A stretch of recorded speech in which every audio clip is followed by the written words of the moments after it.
नमस्कार दोस्तों, मैं सतीश सुमन आपके अपने YouTube चैनल श्रेष्ठ भारत में आपका स्वागत करता हूं। दोस्तों, हमने पिछली वीडियो के माध्यम से पढ़ा ऋग्वेद के बारे में और उससे संबंधित परीक्षाओं में आने वाले प्रश्नों के बारे में, और आज पढ़ेंगे हम दूसरे वेद यानी यजुर्वेद के बारे में और उससे परीक्षाओं में किस तरह प्रश्न आते हैं उसके बारे में चर्चा करेंगे। तो आइए पढ़ते हैं हम यजुर्वेद के बारे में। यजुर्वेद से हमें उत्तर वैदिक काल के आर्यों की सामाजिक, राजनीतिक और धार्मिक जानकारी प्राप्त होती है, और खास तौर से धार्मिक जानकारी, जिसमें मुख्यतः यज्ञों और अनुष्ठानों का उल्लेख किया गया है। यजुर्वेद दो शब्दों यजुस् और वेद से मिलकर बना है। दो शब्दों से मिलकर बना है, यजुस् और वेद। ठीक है, यजुस् का मतलब होता है यज्ञ और वेद का मतलब होता है ज्ञान। मतलब यज्ञों का ज्ञान यजुर्वेद कहलाता है। यजुर्वेद मुख्य रूप से कर्मकांडी ग्रंथ कहलाता है, क्योंकि इसमें यज्ञों में उच्चारित मंत्रों और कर्मकांडों के बारे में विस्तृत जानकारी प्राप्त होती है, जिसका उद्देश्य है कि यज्ञों के समय पालन किए जाने वाले नियमों और मंत्रों की व्याख्या करना। इसकी रचना है वो 1000 ईसा पूर्व से लेकर 500 ईसा पूर्व के मध्य कुरुक्षेत्र में मानी जाती है। रचना काल है इसका 1000 बीसी से लेकर 500 बीसी। कहाँ? कुरुक्षेत्र।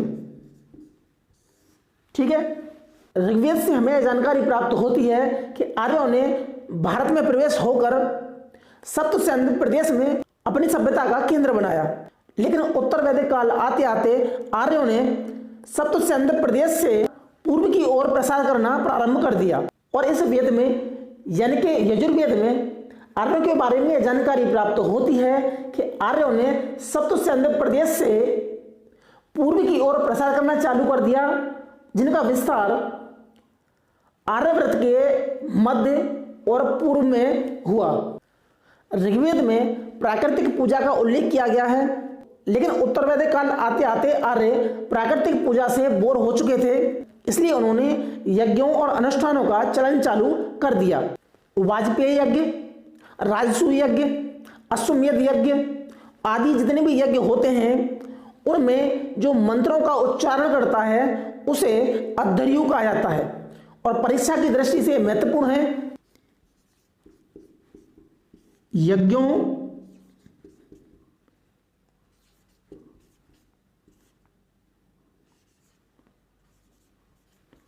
मंत्र उच्चारण करने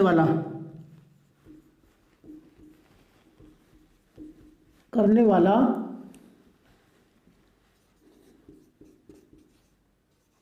पुरोहित कौन है?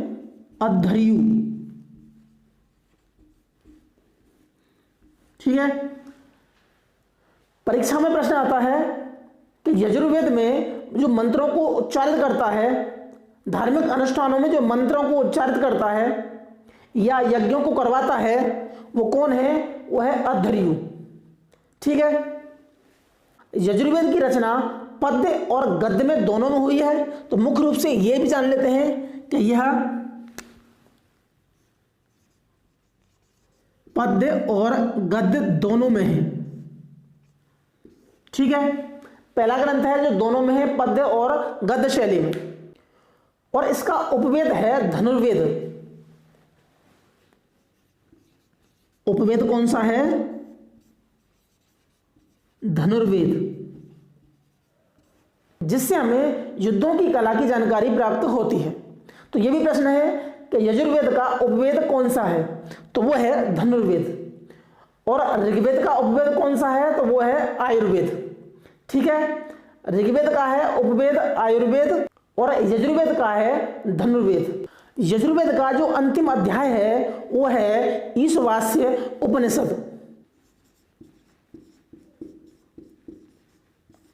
अंतिम अध्याय कौन सा है? ईश वास्य उपनिषद, ठीक है, जिसका संबंध आध्यात्मिक चिंतन से है। यानी कि इस वास्य उपनिषद का जो संबंध है वो आध्यात्मिक चिंतन से है। अगर प्रश्न आता है गीता में उल्लेखित वाक्य कर्म करो फल की इच्छा मत करो या निष्काम कर्म की व्याख्या सबसे पहले किस ग्रंथ में है, तो उत्तर है यजुर्वेद में। निष्काम कर्म की व्याख्या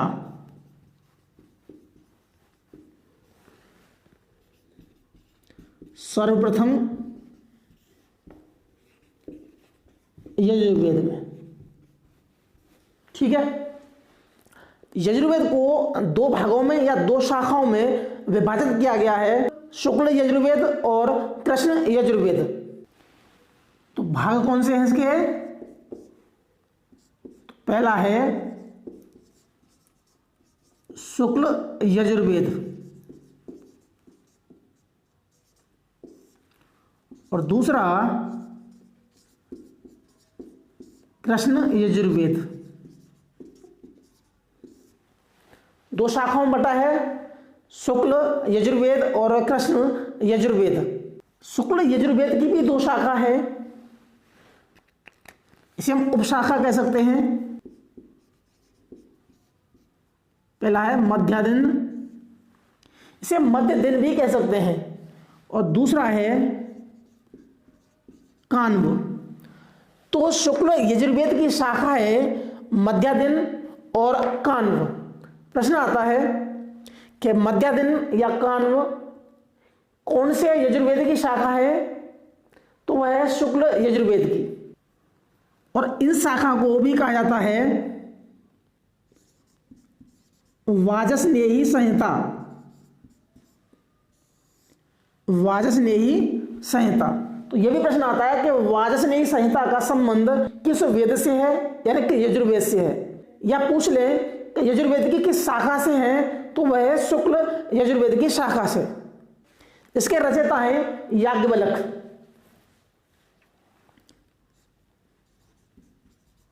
याज्ञवल्क्य, ठीक है, रचना। और इसका जो ब्राह्मण ग्रंथ है, ब्राह्मण ग्रंथ है इस शाखा का, तो वो है शतपथ ब्राह्मण। शतपथ ब्राह्मण। ब्राह्मण ग्रंथ कौन से हैं? ब्राह्मण ग्रंथों के माध्यम से वेदों की व्याख्या की जाती है। वेदों को आसानी से समझने के लिए ब्राह्मण ग्रंथों की रचना की गई थी। तो शुक्ल यजुर्वेद का जो ब्राह्मण ग्रंथ है, तो वो है शतपथ ब्राह्मण। बहुत ही महत्वपूर्ण ब्राह्मण है शतपथ ब्राह्मण, और एग्जाम में आता है। दूसरी शाखा है कृष्ण यजुर्वेद। कृष्ण यजुर्वेद, ठीक है। तो सबसे पहले जो इसकी उपशाखा है वो कौन सी है, तो उपशाखा है चार उपशाखा है। पहली है तैतरीय शाखा,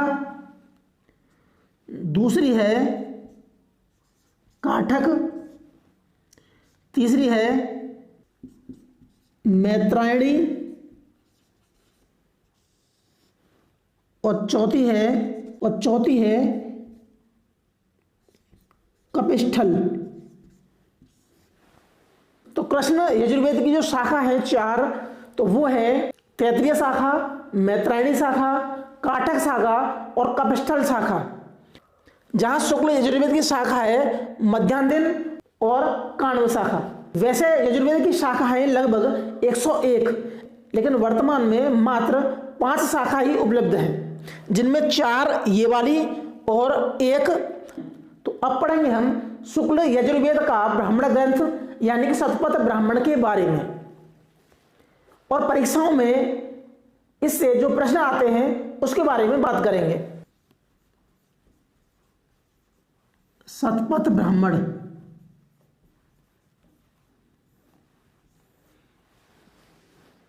ब्राह्मण ग्रंथों की रचना क्यों की गई? क्योंकि वेदों को आसानी से समझने के लिए इनकी रचना की गई थी। शतपथ ब्राह्मण सभी ब्राह्मण ग्रंथों में सबसे महत्वपूर्ण ब्राह्मण ग्रंथ है।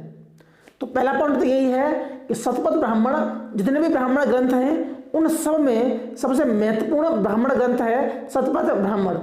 सभी वैदिक संहिताओं में ऋग्वेद के बाद दूसरा जो स्थान आता है वो आता है शतपथ ब्राह्मण का। तो पहला पॉइंट ये है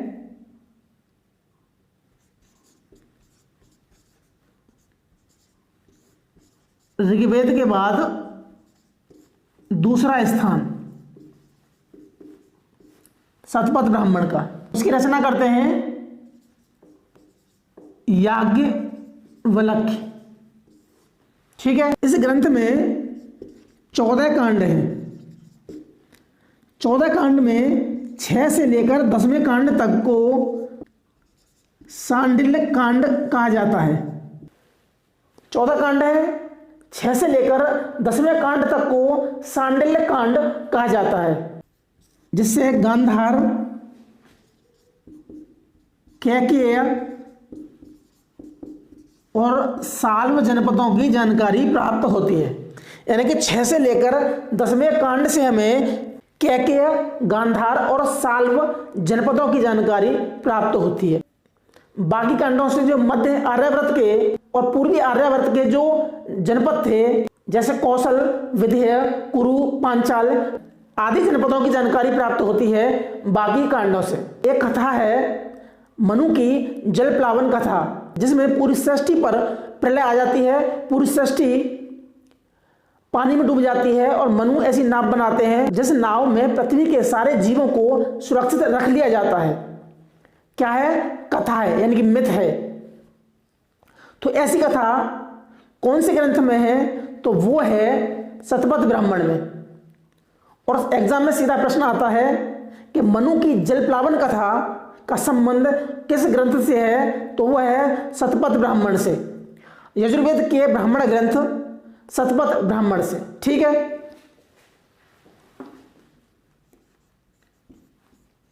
मनु की जल प्लावन कथा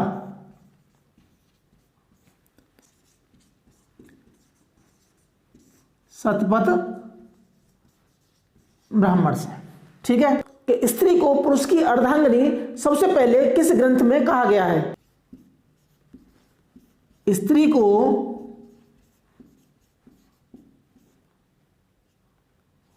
पुरुष की अर्धांगिनी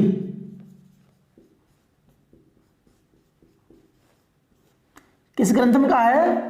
तो वो है शतपथ ब्राह्मण। ठीक है, ये भी प्रश्न आता है और आया भी है कि स्त्री को पुरुष की अर्धांगिनी सर्वप्रथम किस ग्रंथ में कहा गया है? उपनयन संस्कार।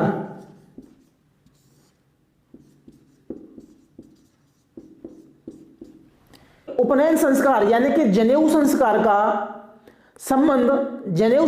संबंध सर्वप्रथम किस ग्रंथ से है? तो वो है शतपथ ब्राह्मण।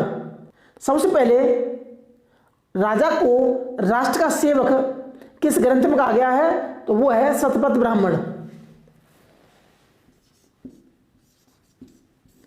राजा को राष्ट्र का सेवक कहा गया है। आर्यों के किस ग्रंथ में सबसे पहले पूर्वी और पश्चिमी समुद्र का उल्लेख किया गया है? पूर्वी व पश्चिमी समुद्र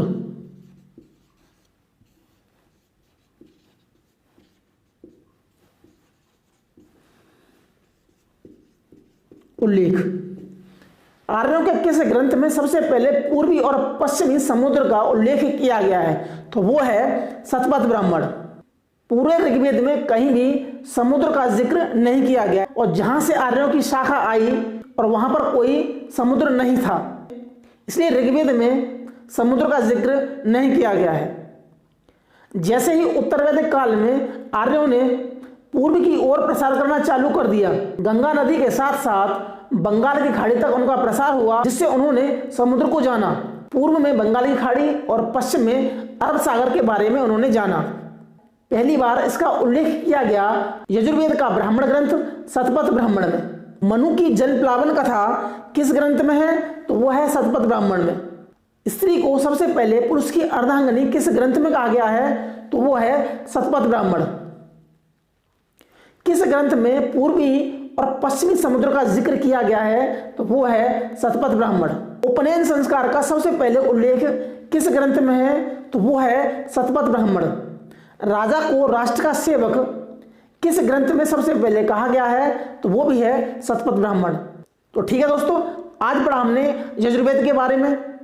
तो मिलते हैं अगली वीडियो में, तब तक के लिए नमस्कार।